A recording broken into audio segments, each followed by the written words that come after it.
thank you all for coming to the work session on Monday, October 28th, 2024. I'd like to call this work session to order. Roll call, please. Benson. Here. Brunick. Here. Sarda. Here. Hanoff. Here. Minor. Here. Mosier. Here. Villanueva. Weber. Here. Mayor Schramm. Here. City Manager Leon. Here. City Attorney Denherter. Here.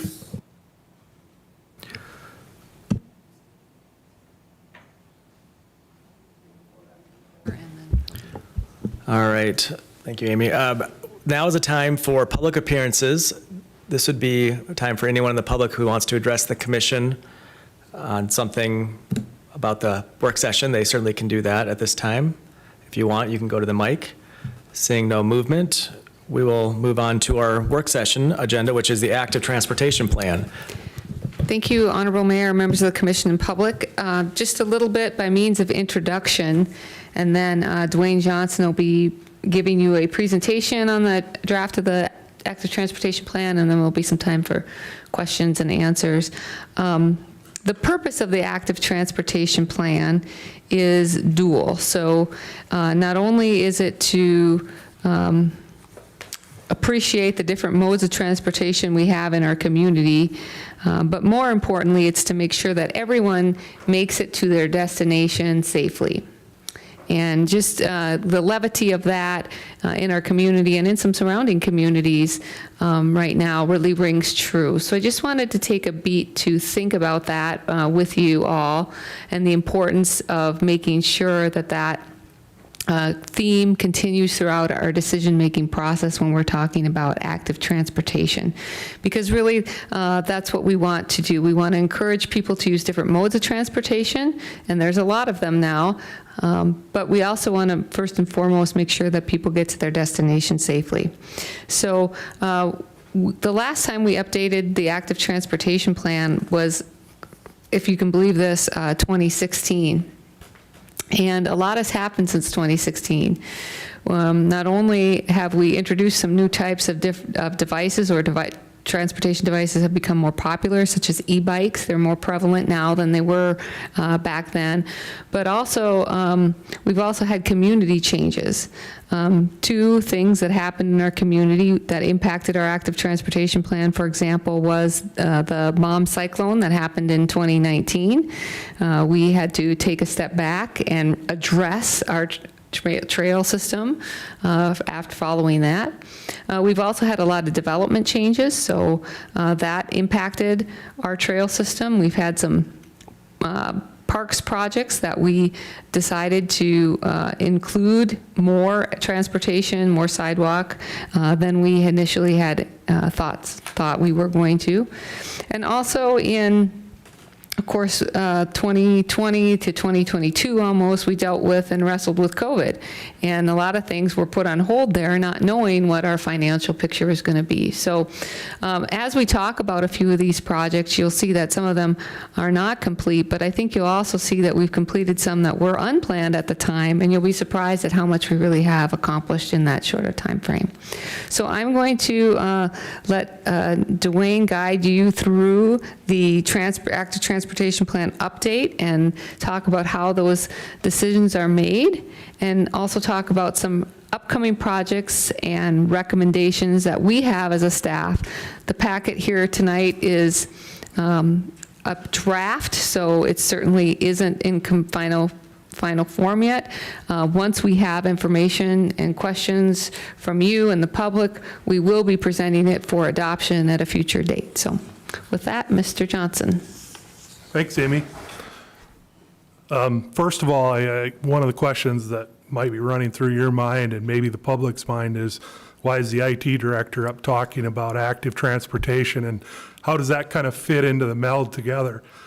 So the easiest way to summarize that is if you go back about 30 years ago, when the brand new city planner, Dave Mingo, came over and met with me, I'm a brand new planner at Planning and Development District 3, and we sat down in the office and went through a project that you all know as the Martin Creek called Brokaw Trail.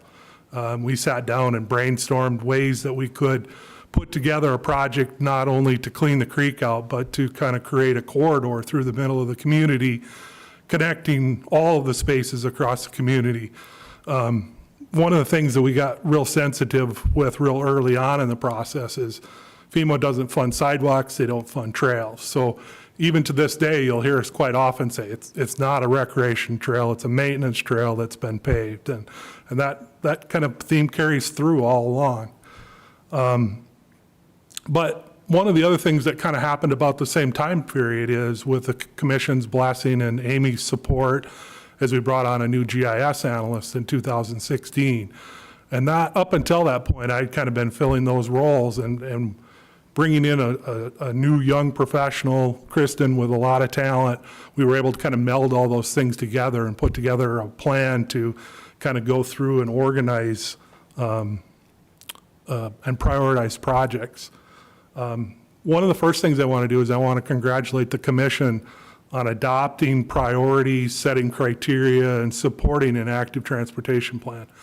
And that may sound a little bit like lip service, but one of the things that Amy mentioned to or alluded to is in the 7-8 years since the initiation of the active transportation plan, we put almost 90,000 feet of sidewalk in, either new or as replacement. And that's pretty spectacular when you think about it. One of the things that was really exciting about doing the update is going through and looking at all of the things that we'd planned to do in 2016, and as part of that presentation, I'll go through that tonight. Sidewalks have a storied history in Yankton.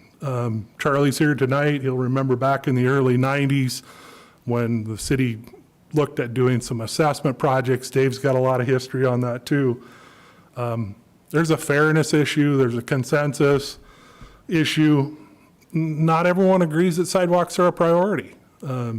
Dave shared with me one of the inputs that they got from the public in talking about why did the city put those bump outs downtown? Every time I drive through downtown, I end up driving over one of those. What a waste of money. And Dave explained, that's part of the idea. It shortens the distance for the pedestrian to cross the street, makes it safer, it's attractive in the community, it kind of fits the overall look and feel of the Meridian District. And she said, well, if nothing else, can you fix the bump on 2nd Street? Every time I drive by that Meridian Plaza, my car bounces up in the air unless I slow way down. Again, it's a design feature, and that was something that the commission went through, the planning process went through, and that's exactly what it was intended to do, is to slow traffic down through that area. Both today's plan and the 2016 plan are cumulative of a bunch of people's efforts at the city. And that's all the way across the entire organization. Sidewalks end up fitting into almost every department at some point or another, whether it be solid waste, the trail behind the transfer station, the trail down by the wastewater plant, the new bathroom and bike repair station down at the water treatment plant. So when we sit around the table, it's a cumulative effort from everyone. It kind of started with the accessibility plan, and that was looking mainly at curb cuts and sidewalk ramps. And Amy kind of talked about this a little bit. What do we actually mean when we say active transportation? And it's a solution that connects people of all ages, all abilities to where they want to get to, using active modes such as walking and biking. Just a little bit more history. During the 2016 planning events, and that was when the commission sat down and worked on what priorities were in the community, 7 of the 9 things identified that were specifically quality of life improvements related to active transportation. And that's where the impetus came to develop the active transportation plan. The goals were to increase the number of people choosing active transportation options, improve safety and comfort, create a complete active transportation network that connects within and between destinations and is accessible for everyone. Provide guidance and funding mechanism to accomplish these goals. The 2016 Active Transportation Plan was developed and adopted, And it's kind of interesting, when you look across this table, there's only 2 commissioners that were here when that was adopted, and that's Commissioner Sarda, who took a break, and Commissioner Minor. And Charlie was mayor at the time when that plan was adopted, so it's kind of we've kind of come full circle. One of the things that we've had as a goal is trying to get the community involved and looking at some of those fairness issues. And Dave's going to come up and talk a little bit about the comp plan process, owner responsibilities for the sidewalks. I'm going to try to do a little bit of a hybrid presentation. I wanted to start out at the microphone. The rest of the evening, I'm going to try to do it from the back so I can be a little bit more interactive and bringing up maps, some of the pictures and some of that. So at any point during the process, if you have questions or want further clarification or want to look at something more specifically, feel free to speak up. But with that, I'll turn it over to Dave.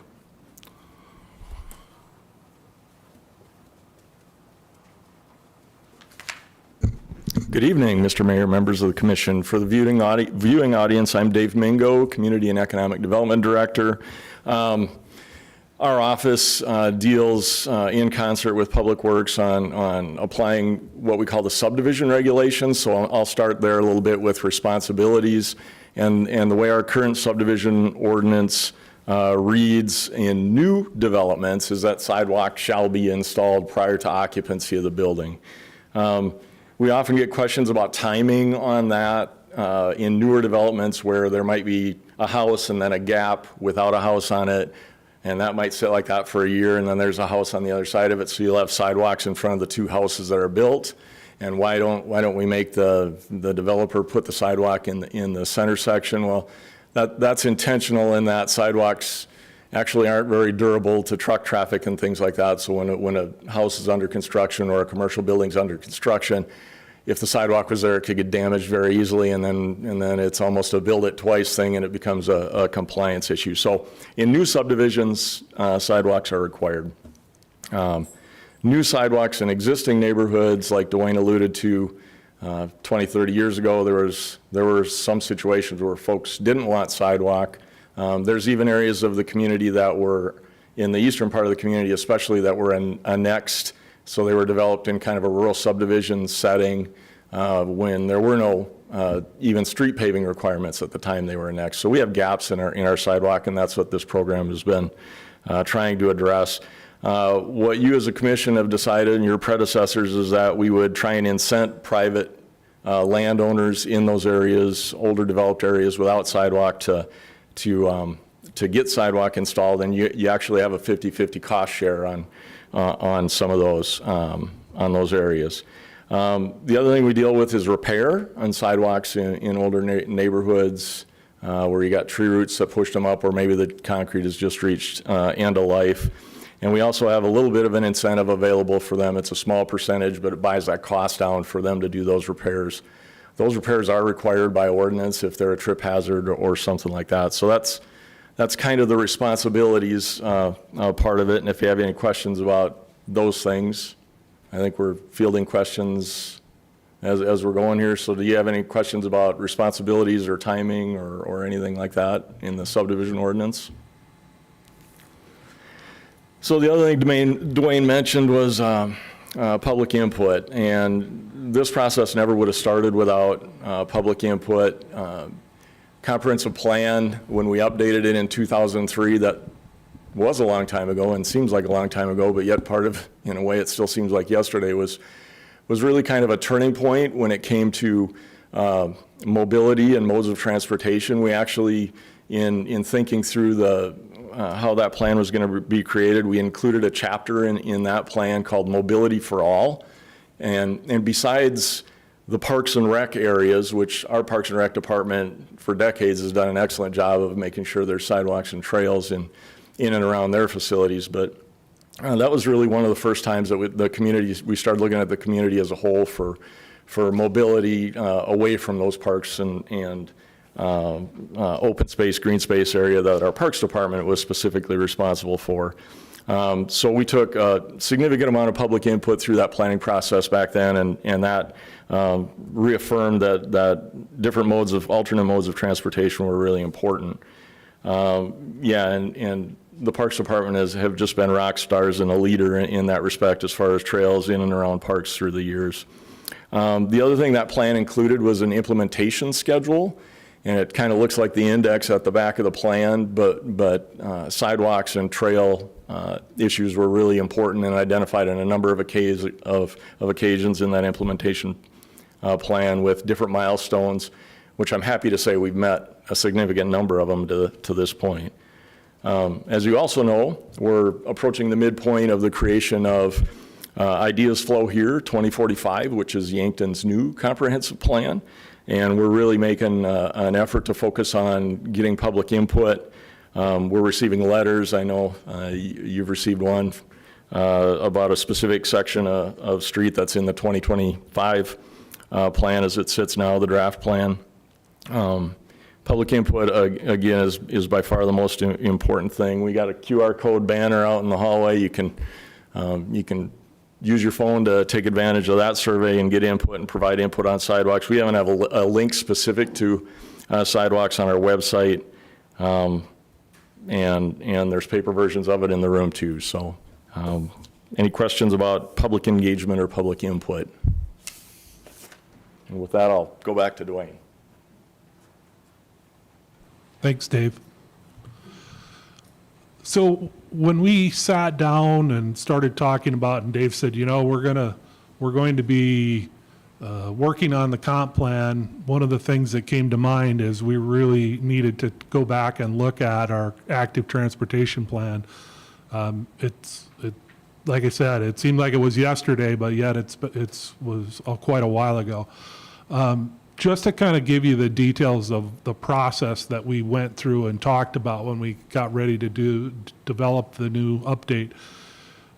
One of the main goals was to go through and update the sidewalk inventory. A number of methods were used for that, whether it be construction plans, permits, active transportation projects that were done, street projects, new housing developments, going out in the field, doing verification, aerial photography.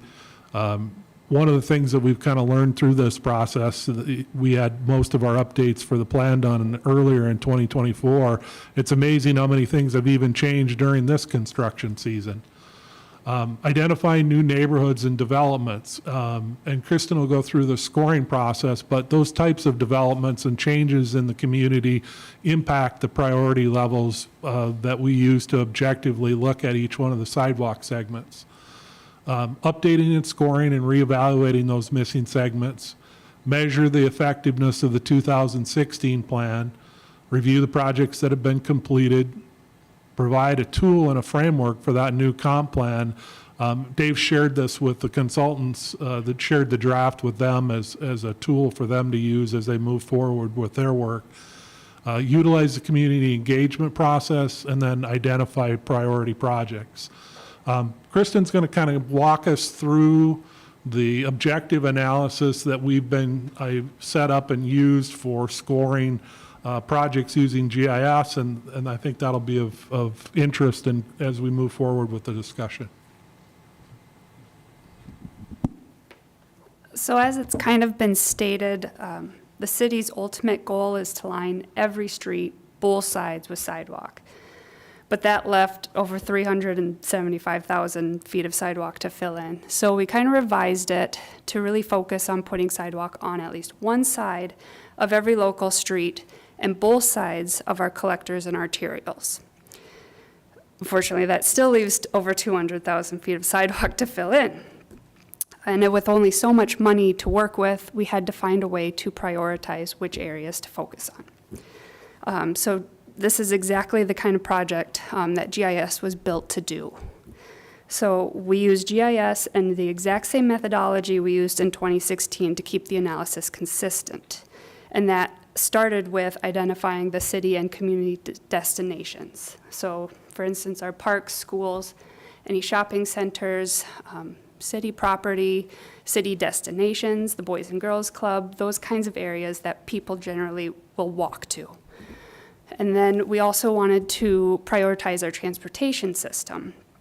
The highways, arterials, and collectors receive a lot of vehicular traffic, and they're generally the quickest way to get to these destinations. So we wanted to prioritize sidewalk that fell along those just to keep pedestrians safe. If you want to show the next slide then, this kind of is a simplified version of how this ended up working out. So we took each of those properties, destinations, and did a 1-block buffer around it and a 2-block buffer. These were distances we kind of generally assumed people would walk, would be comfortable walking from. So any piece of missing sidewalk that fell within the 1-block buffer received 3 points. Pieces that fell within the 2-block buffer received 2 points, and any piece that fell just outside of that buffer received 1 point. And all these buffers kind of stacked along. So as you'll see, the point where it intersects, those points get added up. And had those red lines fallen along a highway, they would have received 3 additional points. If they fell along an arterial, they would have received 2 points, and along a collector, they get 1 extra point. And lastly, an additional point was assigned if a piece of missing sidewalk fell directly along city property, because we want, again, to prioritize sidewalks on our own properties. So the highest possible score that any piece of missing sidewalk could receive is 19, but true scores ranged anywhere from 0 to 12, with 12 being the highest need within the community. And this kind of methodology allowed us to take a more calculated and analytical approach to the problem, and it helped give us at least a starting point to make these informed decisions and find these areas that we can put our funds into.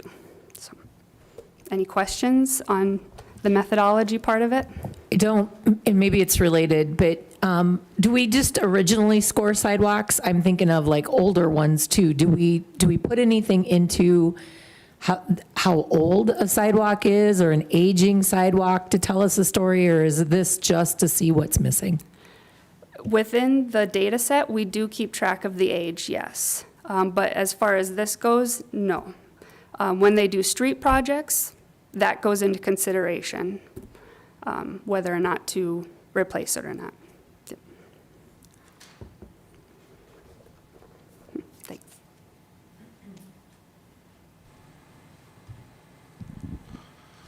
Okay, I'm going to try to go through the 2016 plan and kind of go step by step on the goals and kind of get a litmus test of where we are at in adopting or going forward with those measures.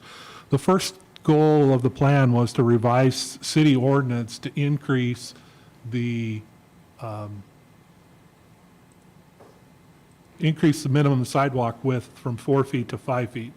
This was something that specifically was targeted to help improve walkability, modernize the subdivisions and new areas to kind of meet the new standards. That was completed in April of 2018 by the commission. They adopted ordinance 1007 that increased the minimum width. The second goal was to revise the ordinance to increase reimbursement for repair or replacement of substandard sidewalks. And this was a measure that we looked at and trying to update what we reimburse people for replacing sidewalk and to incentivize people to go out and maintain sidewalk. Somebody that has an older piece of sidewalk to replace it and financially incentivize them.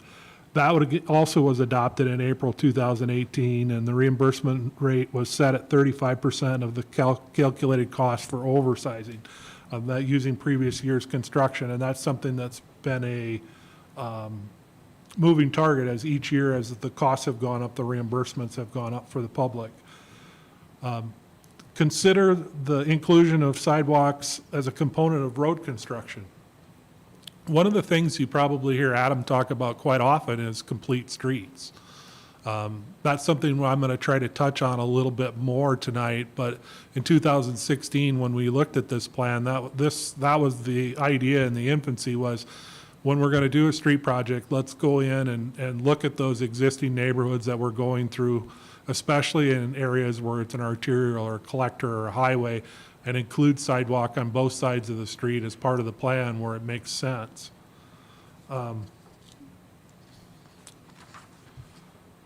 The fourth goal was include pedestrian calmers and other features to promote active transportation and safety. Perfect example of that is Walnut Street's project downtown, calmers on 3rd Street.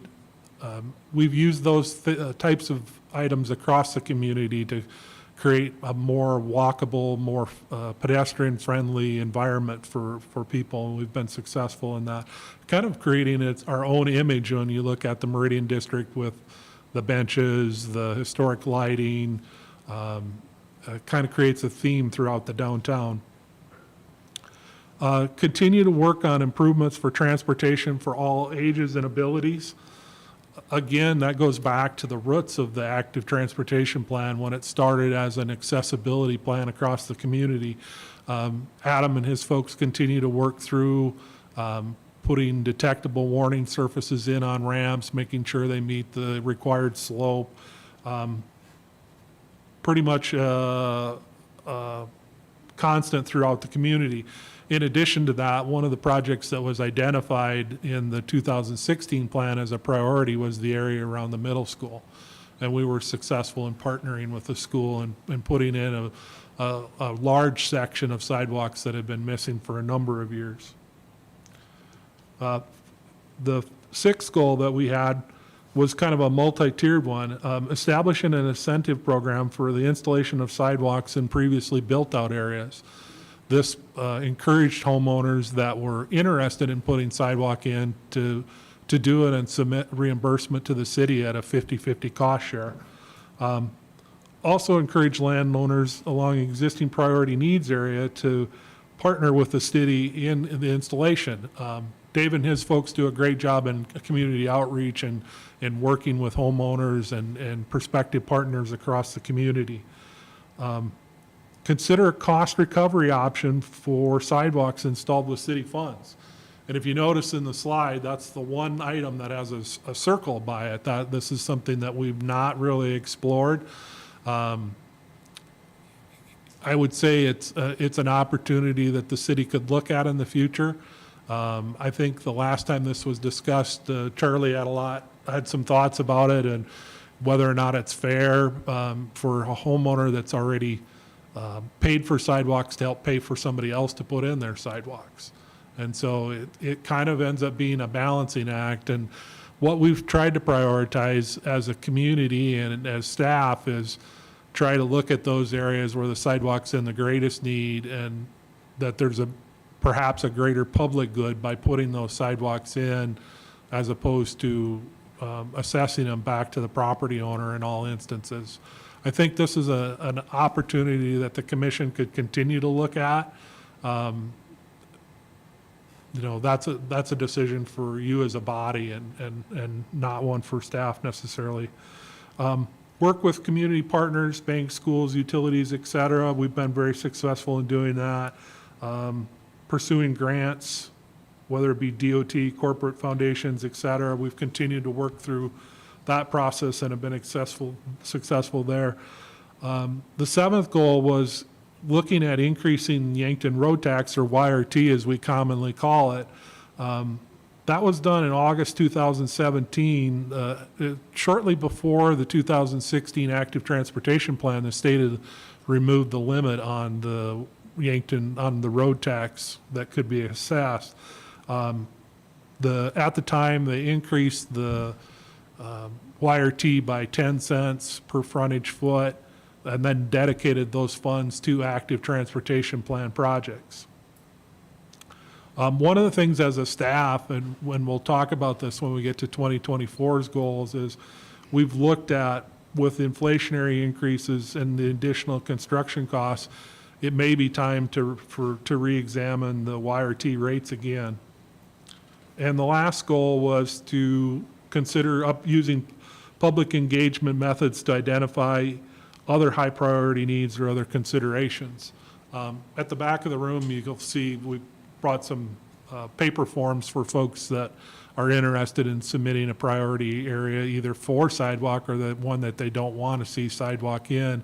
In addition to that, since the 2016 plan's adoption, we've had a form up on the city's website that people can go in and dynamically pick an area on the map, talk about areas that they think there's sidewalk need or what the and what the purpose for it would be.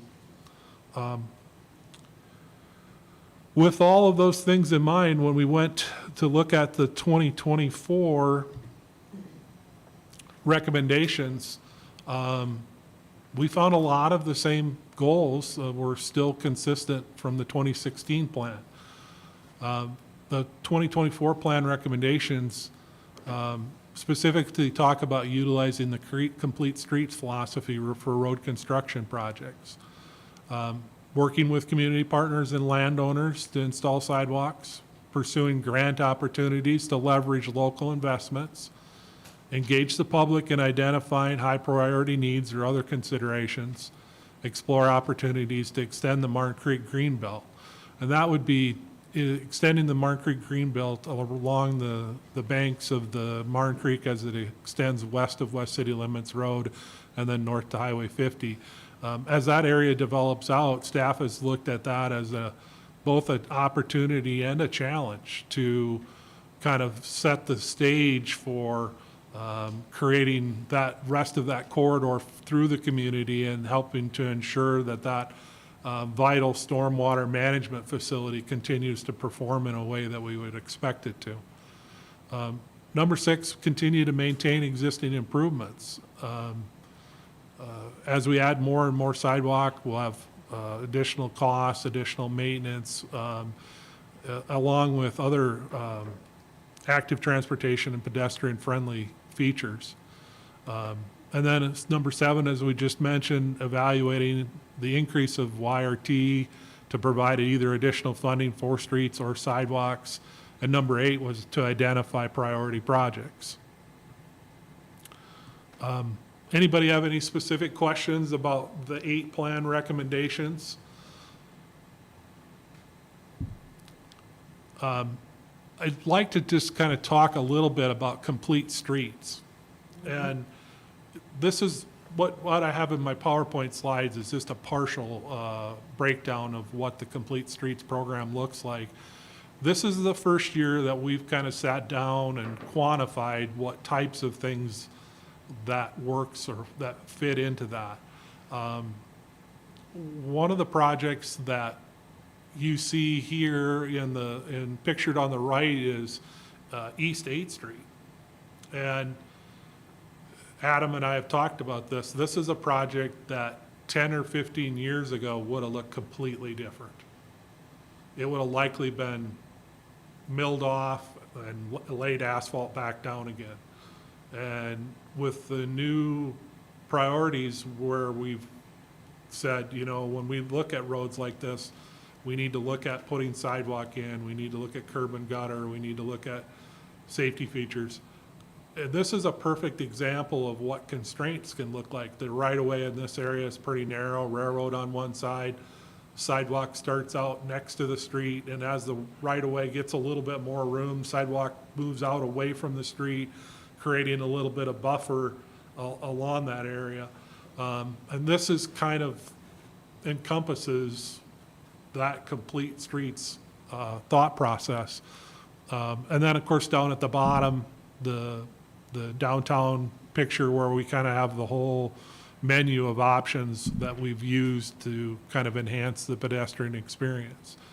But talking about the specifics for constraint, right-of-way, utilities, existing conditions, land use, and other, and in this case, other was the railroad.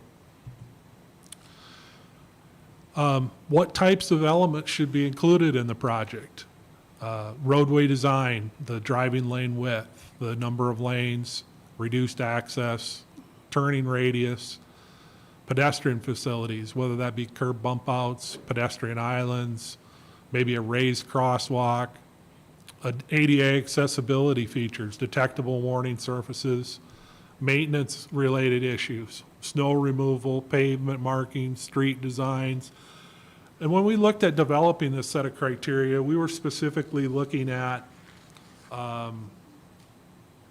looking at it as a menu of choices, not something that necessarily is required or not required, giving us the flexibility to kind of look at it across the whole board and allow engineering staff to kind of pick and choose what works for the community and what works in those specific areas. The other recommendation that I want to give you a little bit more information about is Yankton road tax. The chart that's up on the screen right now shows our current YRT, which is at 50 cents per foot. Gives you an idea what typical front footage for a 70-foot frontage would be. What we currently generate today, total revenue $440,321, and then what an additional 10 cents or 20 cents would generate for additional revenue.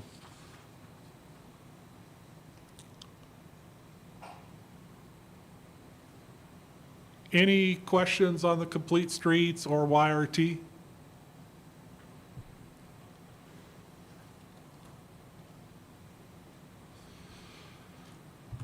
Okay, well, I kind of want to go into planned projects. As Amy kind of alluded to earlier, we've had some challenges over the past few years as far as kind of some unexpected things. I kind of related it back to Mike Tyson's famous or infamous quote, you know, everybody has a plan until they get punched in the face. And so some of the challenges, maybe not a punch in the face, but certainly challenges that have, you know, probably reprioritized or changed focus. So planned projects for 2025 include East 19th Street, Memorial to Sertoma Park. This was a project that was originally slated in the 2020 active transportation, in the 2016 active transportation plan for 2020. Karen Drive, Valley Road, and Bradley Street. This is a street project. This was actually bid out in 2024, and the commission, if you remember, rejected all of the bids. That'll be a project that'll go to bid again for 2025 construction season.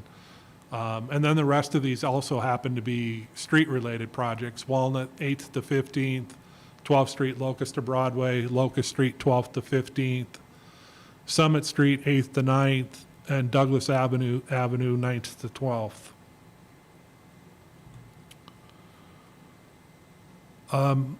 Kind of going to switch gears here and pull up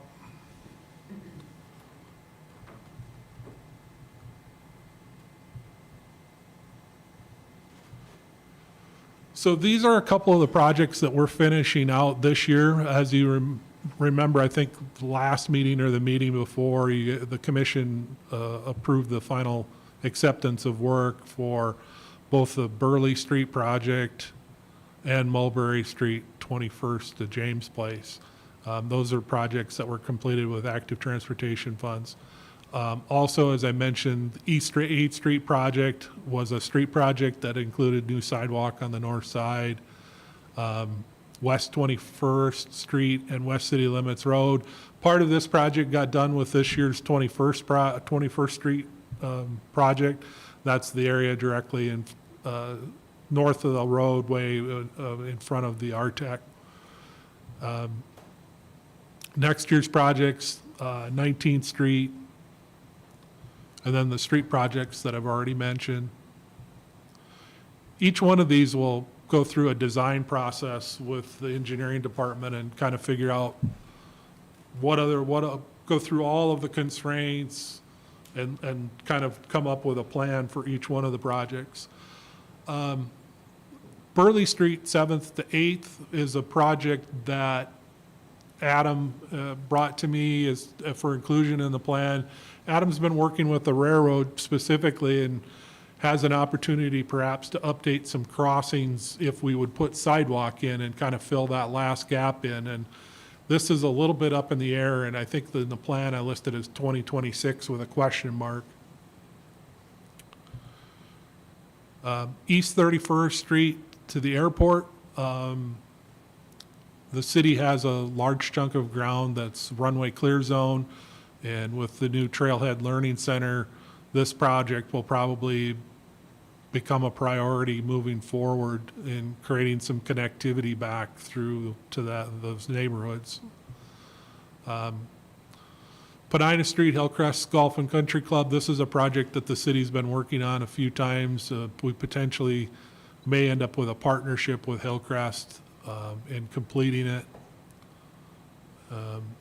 West 15th North Side, this is a project that might get completed with the street project. It creates kind of the last link to create either sidewalk or on one side or the other along 15th Street as you go west of Broadway. Broadway Avenue, Ace Hardware, this is the last piece, and if you caught it in the cover shot, it's the last missing segment along Broadway when you are south of 23rd. 31st Street, First Dakota Drive to West City Limits Road, this will likely be development driven. This will be on the north side of the road headed west. Pearl Street, Levy to 3rd, and kind of along with that, Mulberry, Levy to 3rd. These are areas where there's currently, it's an industrial in nature, but depending on the time of year, August specifically sees a lot of pedestrians. Fertig Avenue, Whiting Drive to East 21st Street. And that is it for projects that have been developed as a priority. So with that, I would be glad to answer questions or have staff try to answer your questions. Charlie's approached the mic. Charlie, want to state your Yeah, name? Charlie Gross, 1510 Burley. I think you're missing a couple in your priorities. The first one is 19th to 20th on Burley Street. You go from 20th and Burley is the soccer field at the middle school, and there is no sidewalk on either side up to 19th Street or south to 19th Street. So that's an area, kids are forced to walk in the street. And my dog and I are forced to walk in the street, so I just think that's a dangerous strip, because even in the morning, cars are traveling fairly quickly or fast on Burley Street. Number one. The second one that should be in your priority list is Douglas to Broadway on 15th Street. I drive that daily, and I don't know where you would put a sidewalk, because we don't have the right-of-way, I'm guessing. But there are people always walking in the street, and I think that's just an extremely dangerous stretch of road that badly needs sidewalk. Thank you. Mayor, just so the commission and public are aware, and I just want to make it on the record, you did receive a letter from a number of citizens that live near the 19th Street block near the middle school. Multiple signatures there supporting the installation of sidewalk, as well as a letter from Dr. Wayne Kindle supporting that. I also received a call, and I think you may hear public comment perhaps tonight, or get a question about 21st Street on the south side of the street from Burley to Burley to Penina on the south side of 21st. There's not sidewalk there. There is sidewalk on the north side, but not sidewalk on the south side. So I did receive a call as well about that and had a discussion there. So just considering that as you're looking at different priority areas. So that road tax going from 50 to 60 to 70 cents, is that a future discussion then in a budget session, or? Yeah, one thing that I would like to do is to provide the commission with the information. Some of the city managers bounced around earlier during budget season, what are cities charging for road tax? And we are one of the communities on the lower end of that for first-class cities. So I think it's feasible that we consider changing that for two reasons. One, sidewalk is getting more and more expensive, and if we want to do more, we need to have a revenue source for that. So, yeah, you certainly could take a look at that, and I can bring you forward that research so you know what, not only what other cities are charging, but what different amounts would take us in terms of revenue. And are those funds earmarked to a specific, project? How do we decide or set aside that increase to go towards sidewalks? Right, I believe that was done by commission action last time we increased it. You could do that again. You could also, split that if you wanted to say, we're going to raise it 50 cents, 25 cents going to go to active transportation plan projects, 25 cents going to go to roadway improvements or other improvements. You could certainly do that as well. Dwayne, one of the things you talked about earlier, I heard you say were sidewalk calmers. What are calmers? So when we specifically talk about sidewalk calmers, those are the pedestrian bump outs that kind of assist the pedestrian in crossing the street. It basically creates a scenario where that's a shorter crossing distance.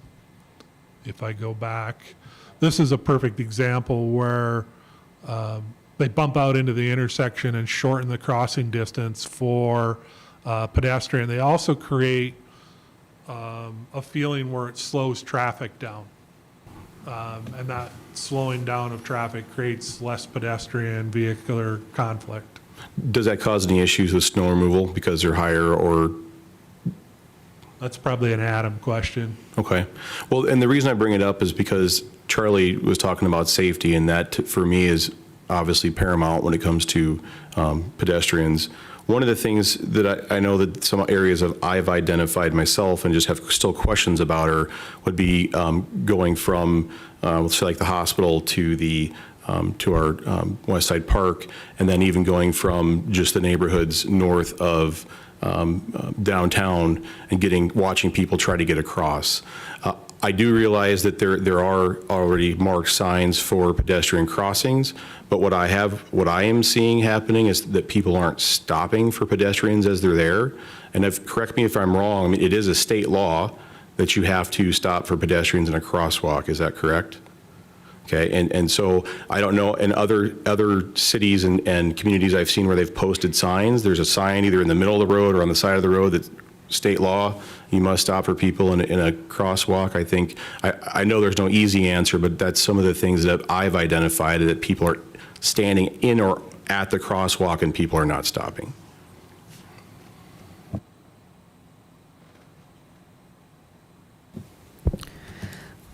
One of the things, Commissioner Villanueva, that your comment made me remember, I have reached out to Dr. Kindle, and we plan in the new year to sit down with our staff as well as his admin staff and take a special look at all of the areas around our schools, public and private, and just taking a look at school zones, crossings, flow, all those things that are really important for those areas.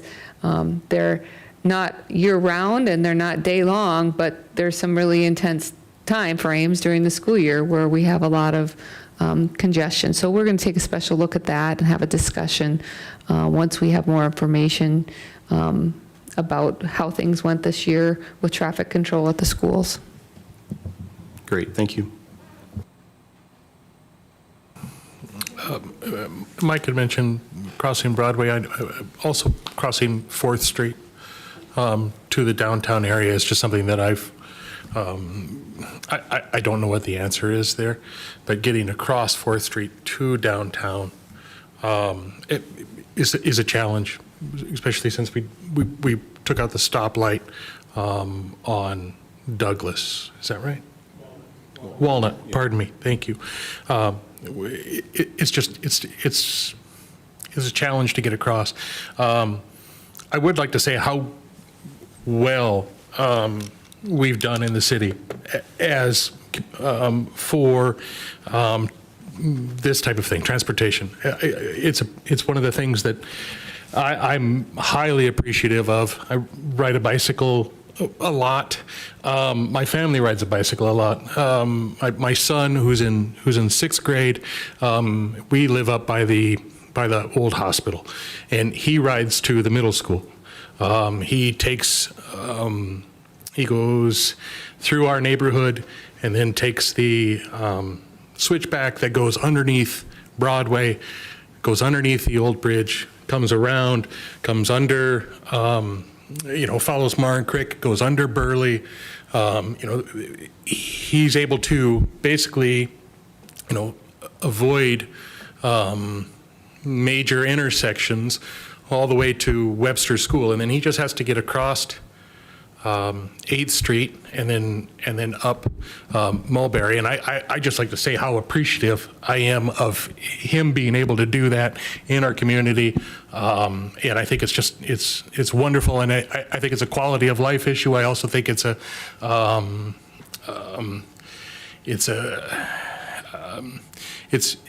quality of life, but there's also some rights involved in people being able to move freely throughout their community, even if they maybe don't have access to an automobile or don't have or aren't able to drive an automobile. Be able to move about freely. I think that's an important thing, and I like to,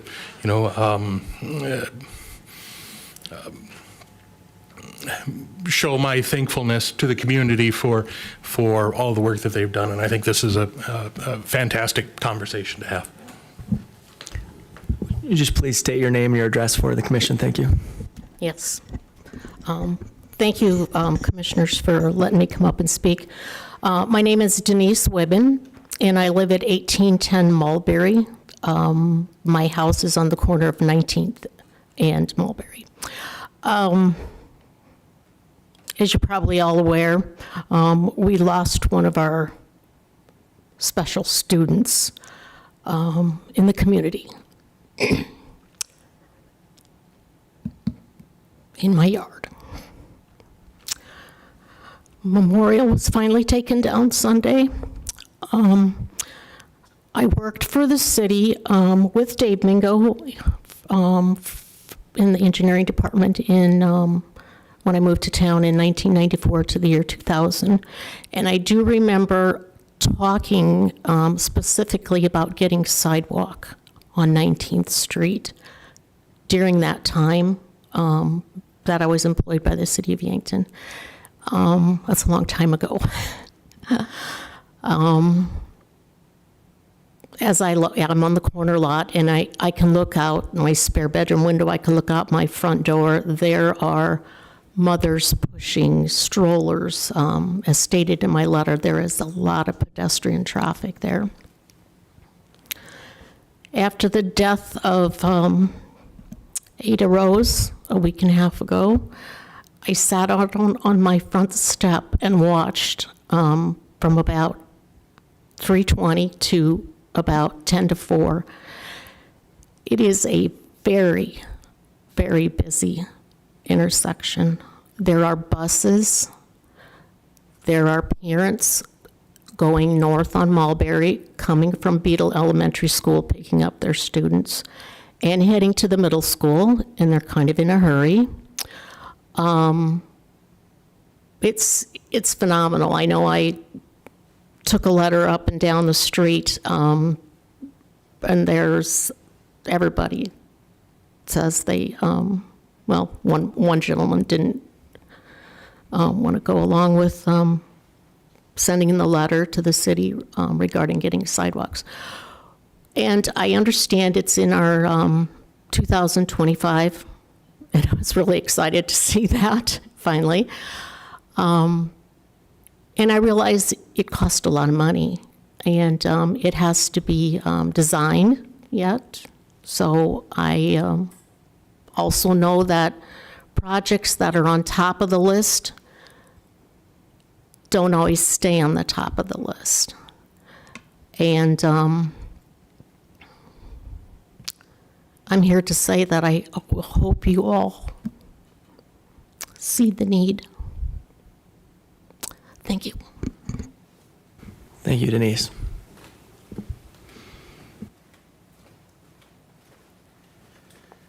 Good evening. Just wanted to touch base on the Broadway crossings and the 4th Street crossings. So the DOT does have a planned signal replacement project in 2025.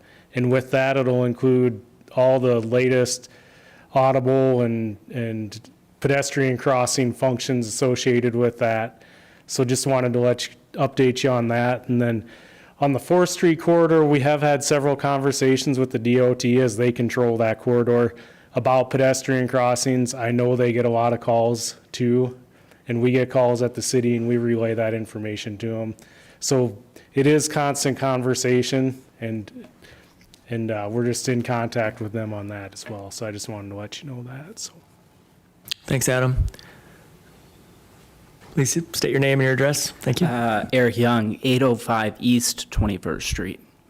I live on the south side. The sidewalk ends at my house. There's 3 houses on that side. There's a empty lot at the end of the street. No one's ever going to build there. There's no sidewalk there. I have 4 kids. One's a baby, can't walk.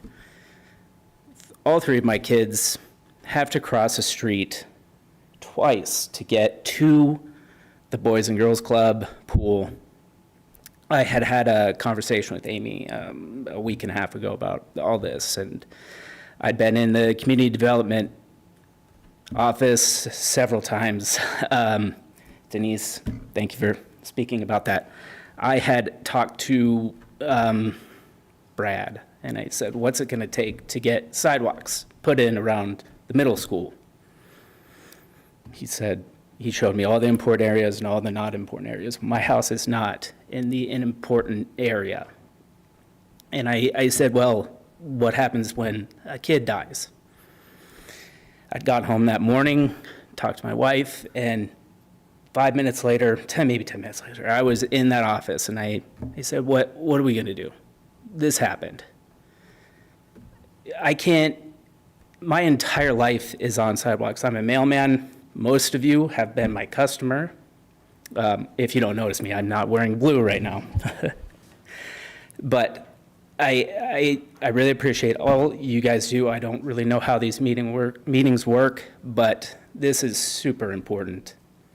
Not all the sidewalks are maintained, but it is really important to put them around the school. And not everybody stops in the crosswalks. Every day I walk to, I actually deliver the mail for the city too. And on Douglas, I cross there every day. No one stops for me. Not at all. There's not proper signs. There's not, I don't know what else I can say or do, but I really hope you guys take this into consideration and help. When my kids start walking to the middle school, they can walk on that side. Thank you. Thank you. I do just want to reiterate to those of you that are in attendance that, no action takes place at this work session, but it is an information collection and dissemination meeting. And so thank you for your input, and we appreciate that. We have about just 3 minutes before our next meeting starts, so I believe we can take just a quick break, but I'd like to, unless anyone had any other business that we want to talk about before our next meeting. Okay. Could I have a motion to adjourn the work session, please? So moved. Second. We have a motion and a second. All those in favor of adjourning the work session, say aye. Aye. Same as sign opposed. Work session's adjourned. I'll see you all in just a couple of minutes.